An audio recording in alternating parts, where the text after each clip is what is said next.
बोलिए श्यावर रामचंद्र भगवान की जय।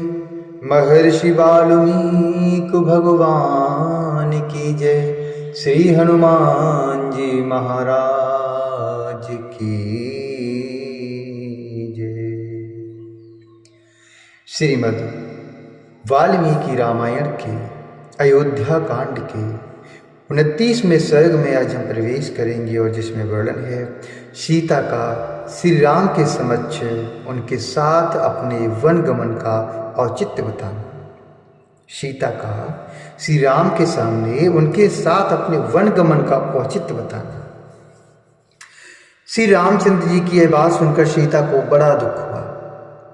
उनके मुख पर आंसुओं की धारा बह चली और वे धीरे धीरे इस प्रकार कहने लगी, हे प्राणनाथ, ये त्वया कीर्तिता दोषा वने वस्तव्यताम प्रति गुणा नित्येव तान विद्धि तव स्नेह पुरस्कृता तव स्नेह पुरस्कृता मृगाः सिंहा गजाश्चैव शार्दूला शर्वास्तथा चमराः श्रमराश्चैव ये चान्येव निचारिणाः अदृष्टपूर्वरूपत्वात् सर्वे ते तव राघव रूपं दृष्ट्वा पुसर्पेस्तव सर्वे बिभ्यति सर्वे बिभ्यति। सीता जी ने कहा, हे प्राणनाथ, आपने वन में रहने के जो जो दोष बताए हैं वे सब आपका स्नेह पाकर मेरे लिए गुण रूप हो जाएंगे। इस बात को आप अच्छी तरह समझ लें।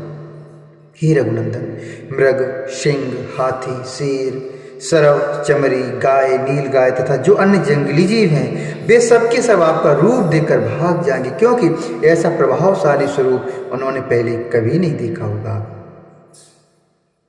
आपसे तो सभी डरते हैं, फिर वे पशु क्यों नहीं डरेंगे। हे श्री राम, मुझे गुरुजनों की आज्ञा से निश्चय ही आपके साथ चलना है, क्योंकि आपका वियोग हो जाने पर मैं यहाँ अपने जीवन का परित्याग कर दूंगी। अर्थात आपका वियोग हो जाने पर मैं यहाँ अपने जीवन का परित्याग कर दूंगी। हे रघुनाथ जी, आपके समीप रहने पर देवताओं के राजा इंद्र भी बलपूर्वक मेरा तिरस्कार नहीं कर सकते। हे श्री राम, पतिव्रता स्त्री अपने पति से वियोग होने पर जीवित नहीं रह सकेगी, ऐसी बात आपने भी मुझे भली बात दर्शाई है। हे महाप्राज्ञ, यद्यपि वन में दोष और दुख ही भरे हैं, तथापि अपने पिता के घर पर रहते समय में ब्राह्मणों के मुख से पहले यह बात सुन चुकी हूँ कि मुझे अवश्य ही वन में रहना पड़ेगा। यह बात मेरे जीवन में सत्य होकर रहेगी। हे महाबली वीर, हस्तरेखा देखकर भविष्य की बातें जान लेने वाले ब्राह्मणों के मुख से अपने घर पर ऐसी बात सुनकर मैं सदा ही वनवास के लिए उत्साहित रहती हूँ। हे प्रियतम, ब्राह्मण से ज्ञात हुआ वन में रहने का आदेश एक ना एक दिन मुझे पूरा करना ही पड़ेगा, यह किसी तरह पलट नहीं सकता। अतः मैं अपने स्वामी आपके साथ वन में अवश्य लूँगी। मैं अपने स्वामी अर्थात आपके साथ वन में अवश्य लूँगी। ऐसा होने से मैं उस भाग्य के विधान को भोग लूंगी, उसके लिए यह समय आ गया है। अतः आपके साथ मुझे चलना ही है, इससे उस ब्राह्मण की बात भी सच्ची हो जाएगी।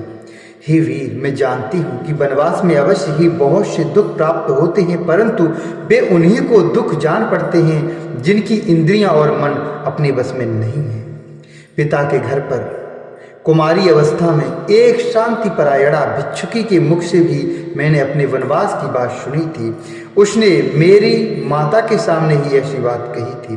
हे प्रभु, यहाँ आने पर भी मैंने पहले ही कई बार आपसे कुछ काल तक वन में रहने के लिए प्रार्थना की थी और आपको राजी भी कर लिया था। इससे आप निश्चित रूप से जान लें कि आपके साथ वन को चलना मुझे पहले ही अभीष्ट है।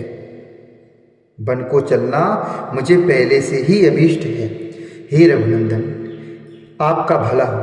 मैं वहाँ चलने के लिए पहले से ही आपकी अनुमति प्राप्त कर चुकी हूँ। अपने शूरवीर वनवासी पति की सेवा करना मेरे लिए अधिकार अर्थात अधिक रुचिकर है। अपने शूरवीर वनवासी पति की सेवा करना मेरे लिए अधिक रुचिकर है। हे शुद्धात्मन, आप मेरे स्वामी हैं। आपके पीछे प्रेम भाव से वन में जाने पर मेरे पाप दूर हो जाएंगे, क्योंकि स्वामी ही स्त्री के लिए सबसे बड़ा देवता है। आपके अनुगमन से परलोक में भी मेरा कल्याण होगा और सदा आपके साथ मेरा संयोग बना रहेगा। इस विषय में यशस्वी ब्राह्मणों के मुख से एक पवित्र श्रुति सुनी जाती है जो इस प्रकार है। हे महाबली वीर, यह लोके च पितर्भ्र्या स्त्रीयस्य महाबल अधिभर्दत्ता स्वधर्मेण प्रीत्यभावे अपि तस्य सा प्रीत्यभावे अपि तस्य सा एवमस्मात् स्वकामिनारीं शुभ्रतां हि पतिव्रताम् एवमस्मात् स्वकामुनारीं शुभ्रतां हि पतिव्रतां नाभिरोचयसे नेतुं त्वं मामुकेन हेतुना हेतुना। हे महाबली वीर, यह लोके च पितृभ्र्या स्त्री यश महाबला अधिभिर्दत्ता स्वधर्मेण प्रत्यभावो अपि तस्य सा। हे महाबली वीर, इस लोक में पिता आदि के द्वारा जो कन्या जिस पुरुष को अपने धर्म के अनुसार जल से संकल्प करके दे दी जाती है, वह मरने के बाद परलोक में भी उसी की स्त्री होती है। मैं आपकी धर्म पत्नी हूँ, उत्तम व्रत का पालन करने वाली और पतिव्रता हूँ। फिर क्या कारण है कि आप मुझे यहाँ से अपने साथ ले चलना नहीं चाहते हैं? हे ककुत्स्थ कुलभूषण, मैं आपकी भक्त हूँ। भक्ताम पतिव्रताम दीना माम क्षमाम सुख दुःखयोः नेतुमर्हसि काकुत्स शमान सुख दुःखिनी मुने तुमर्हसि काकुत्स शमान सुख दुःखिनी शमान सुख दुःखिनी। हे ककुत्स्थ कुलभूषण, मैं आपकी भक्त हूँ, पातिव्रत्य का पालन करती हूँ, आपके विछोह के भय से दीन हो रही हूँ तथा आपके सुख दुख में समान रूप से हाथ बटाने वाली हूँ। मुझे सुख मिले या दुख, मैं दोनों अवस्था में सम रहूँगी, हर्ष या शोक के वशीभूत नहीं होंगी। अतः आप अवश्य मुझे साथ ले चलने की कृपा करें। यदि आप इस प्रकार दुख में पड़ी हुई मुझ सेविका को अपने साथ वन में ले जाना नहीं चाहते हैं तो मैं मृत्यु के लिए विष खा लूँगी, आग में कूद पड़ूंगी अथवा जल में डूब जाऊंगी। इस तरह अनेक प्रकार से सीता जी के अर्थात सीता जी वन में जाने के लिए याचना कर रही थीं तथा माँ बाबू श्री राम ने उन्हें अपने साथ निर्जन वन में ले जाने की अनुमति नहीं दी। इस प्रकार उनके अस्वीकार कर देने पर मिथिलेश कुमारी सीता को बड़ी चिंता हुई और वे अपने नेत्रों से गरम गरम आंसू बहाकर धरती को भिगोने सी लगी। उस दिन विदेह नंदिनी जानकी को चिंतित और कुपित देखकर मन को बस में रखने वाले श्री रामचंद्र जी ने उन्हें वनवास के विचार से निवृत्ति करने के लिए भांति भांति की बातें कहकर समझाया।